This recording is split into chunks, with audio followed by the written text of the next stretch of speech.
Every Tuesday, we chat about this time with Dr. John Braccio. And today, Doc's getting into a whole thing that we all get depressed. You do. Some people are just naturally melancholy. But depression and melancholy are two different things. One's immune to it. What about older people? Doc Braccio's here today to chat about that because it's a whole different thing. Hi, Doc. It's great to have you on your morning wake up. Well, good morning to you, Mike. And as you said, no one is immune from depression. It impacts everyone to one degree or another in one's lifetime. The problem with persons 65 and older is that they are often having to deal with issues that younger persons don't have to. Most specifically, would include problems with their physical and mental abilities, loss of a spouse, family location differences, loss of employment, lack of mobility, death of friends, poor memory, loss of status, and accepting mortality, just accepting that there is an end. Not that all of these things happen to one person at the same time, or that they always cause depression, but over time, they do tend to occur in some combination with most persons as the cycle of life progresses. So the following are important things to do to help alleviate the sadness and depression that can occur in older persons due to the issues that I just mentioned here. One, of course, would be exercise and keeping as physically fit as possible. Then have regular medical checkups to make sure you're physically as healthy as possible. Seek out counseling as necessary to help you with the changes of life that occur in your aging process that really can cause you depression. You have to accept changes that can cause depression. They will occur, and plan accordingly as best you can.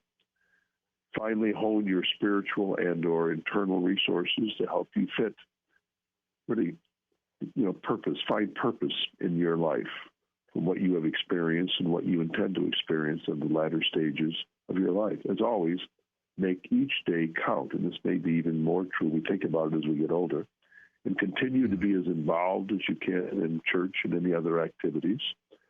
Cultivate and keep in contact with friends you have known over your lifetime. Talk to persons you may not have talked to for decades. Become more communicative with your spouse, family, and persons close to you. And resist isolation. Just resist it. Be as active as you can. And do puzzles and any other intellectual activities, reading, just keeping your mind sharp. This is important.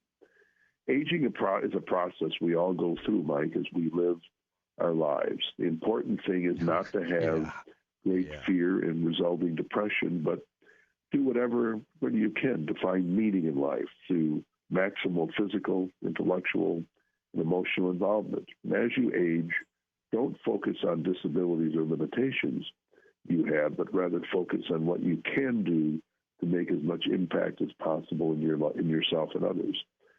The road of life can be difficult, but it can always be meaningful and something to really look forward to. And you really have to go for it with gusto. Live your life, enjoy your life at all stages.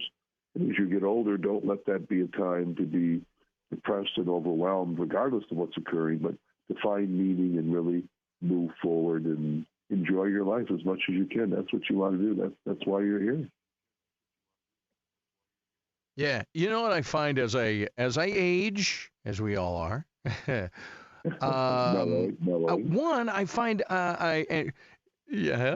we were just talking about this last hour. Is I find myself wanting to simplify more. Isn't that funny? As we're young, we're all you would go and we want this, we want that. We're trying to accomplish and we do things.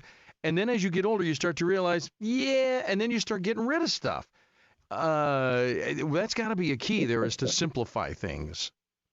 Well, I think that's true, Mike. I think, you want to have a simplification to some degree, particularly everyone gets older differently. Well, I mean, there's some people at 80, 90 that are still functioning very well. There's some people at 50, 60 that are not. The point is each person is individual. But when you start getting to the point that you're doing too many things or you can't focus on too many things, then you do want to simplify, do the things that are most important, keep active, and just have your life be meaningful and be doing things, Mike, things that you enjoy, keeping your mind sharp. Because right now, if if a 25-year-old just sits in a chair, just watches TV, doesn't do anything, they're going to get out of shape physically. They're going to do that emotionally. They're not going to function. So it really is critical to keep yourself sharp and ready to go. Don't focus on what you can't do, but you have to focus on what you can do and really keep developing those skills and moving forward. Because I work with and know a lot of older persons.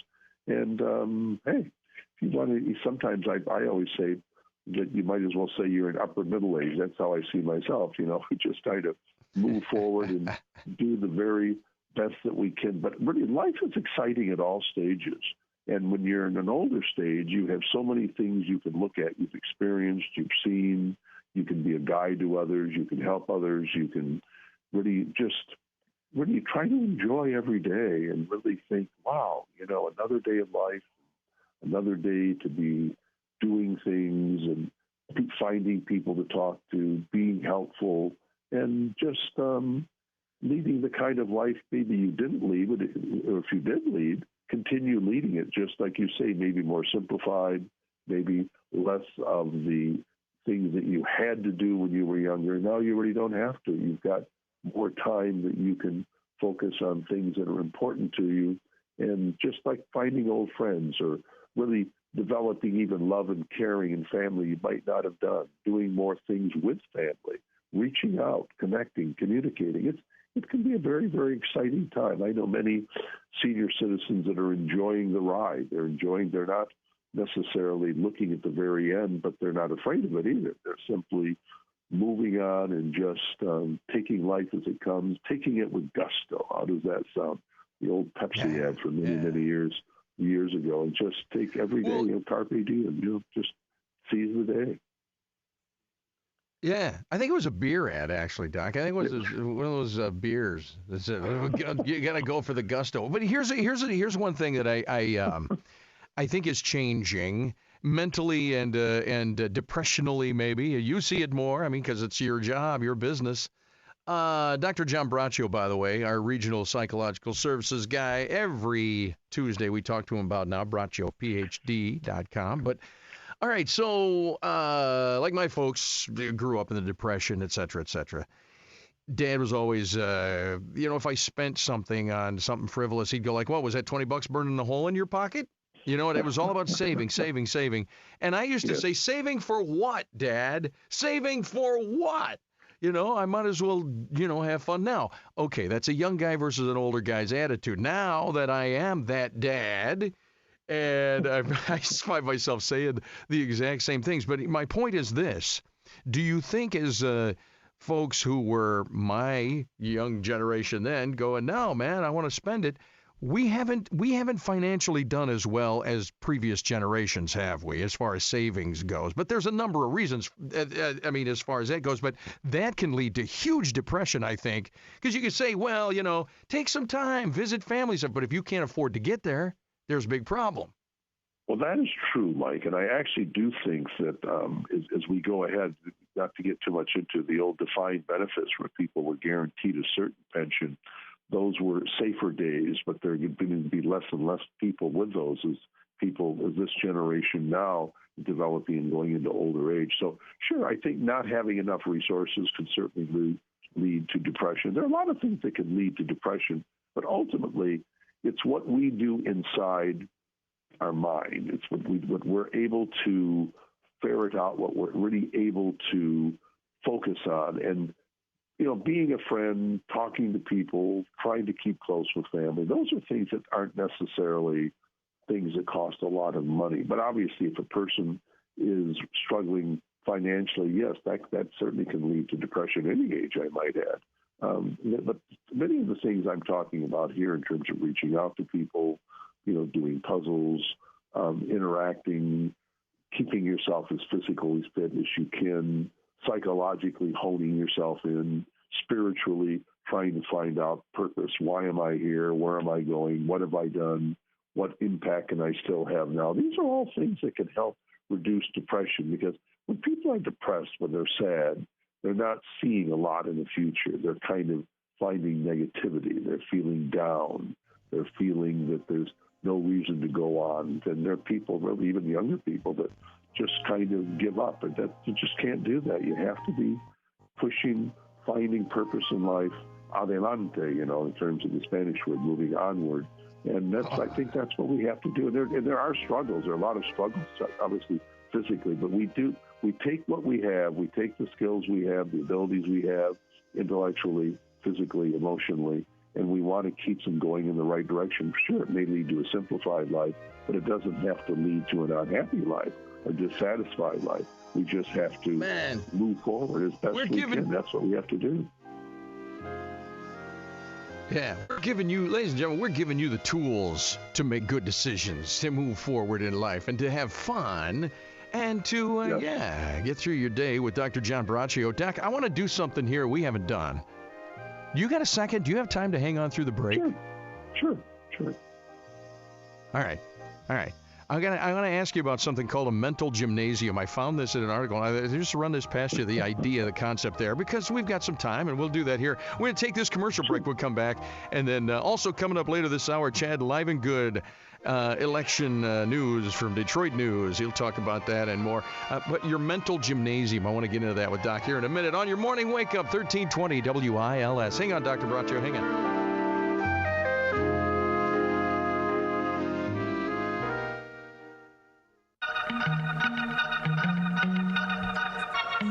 Back again with your morning wake up, 1320 WILS, election day. You're going to have that little sticker on your little I voted, that little I voted thing. I sometimes forget to pick it up on the way out. I'm like, crud. Extensively, which had Livengood and Barb Byram and Ryan Schmelz and Chris Swope and more coming up. But right now, we're talking your mental health. We're not talking mental health of politicians. We'll get to a mess with that. Dr. John Braccio is always our guest in the 7 o'clock hour on Tuesdays. And I thought we'd carry him through to this next segment. We haven't done this before, but Doc, I found this, and I thought you might weigh in on it.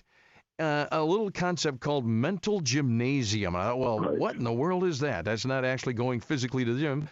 Weightlifters have to, increase the resistance. My son is a champion. There's a big meet this weekend, could set a world record. My oldest son, that's a whole nother story right there, boy. Anyway, they have to completely work out. No matter what you want to do, if you want to get better at it or stay proficient at it, you got to practice. And so this article goes into having a mental gymnasium. And what that comes down to basically is this: surrounding yourself with resources and people that make you think. Like books, do you read? What are you reading? Talking intellectually with people. I have a friend in Wisconsin is part of a group called the Inquisitors. These guys get together. These are brainiacs with pipes. You would love to be a part of this group. They get together like one Friday a month. They sip bourbon and they stand around and talk philosophy and stuff like that. I don't know. They invited me. I said, no, I'd be drowning. But have you ever heard of that mental gymnasium? I have actually.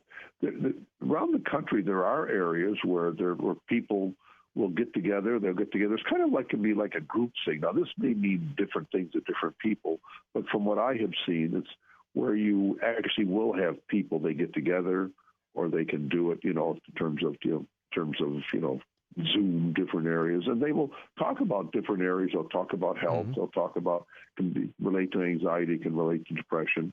And also, you mentioned something else in terms of, even here in Lansing, I know someone I work with is part of a group that they read books, they read novels, they read whatever it might be, and then they will have discussions. These are academic types, and this is an older person, so I do think there's a lot of mental gymnasium, if you will. And it can be a formal kind of a thing where they actually sprout out. They can be a business type thing. You can be charged in terms of being in groups, or there are things that people can do to find their mind going. But you're going to find that the mind is really like any other muscle, any other part of the body. And if you're going to be, keeping yourself in top shape physically and emotionally, we'll talk about the emotional thing. You really do have to be working at it. It's something that you have to be thinking about. If you want to be in a good mood, if you want to be positive, you do have to have mantras. You do have to make statements. I am a good person. I'm working forward. I'm using as many of the resources as I can. I'm not going to let things get me down. I'm going to replace negative thoughts with positive thoughts. These are the kinds of things that you're going to find when you're talking about in terms of mental gymnasium, okay? And it can be, like one thing I had mentioned is church or other groups. I think getting with other people, interacting, thinking, this does keep the mind really going and working. And really, it's actually a good example, good metaphor. We're talking about a mental gymnasium. We're talking about keeping the mind going. But these are things sprouting up around the country where there actually are places where people will go, where people will, have, meetings where they will discuss, they will talk about things, and specifically, these are kind of in some ways an adaptation, you might say, of the old group meetings that really were a big deal back in the 60s, actually. People would even go to California. They'd go out on the ocean and have a week of seeking, interacting, finding who they are. So I think the mental gymnasium, call it, whether it's a formal setting, whether it's with yourself, finding others. But I think that's a good idea. Keep your mind going, and every day you get up and you start approaching life, start approaching it with the idea of a mental gymnasium, and you're going to keep yourself sharp. That's really what you want to do, Mike. That's what life's about, keeping yourself going. You're like our personal trainer in our mental gymnasium. Dr. John Braccio. Get him at BraccioPhD.com, Regional Psychological Service. It's always a pleasure, Doctor. I'm glad we could have this chat. We'll do it again next week. How about that? Mike, always a pleasure. Look forward to talking to you. Have a great week and good luck to your son. Okay? Bye-bye. All right. Thank you. WILS, your morning wake up, 1320 WILS.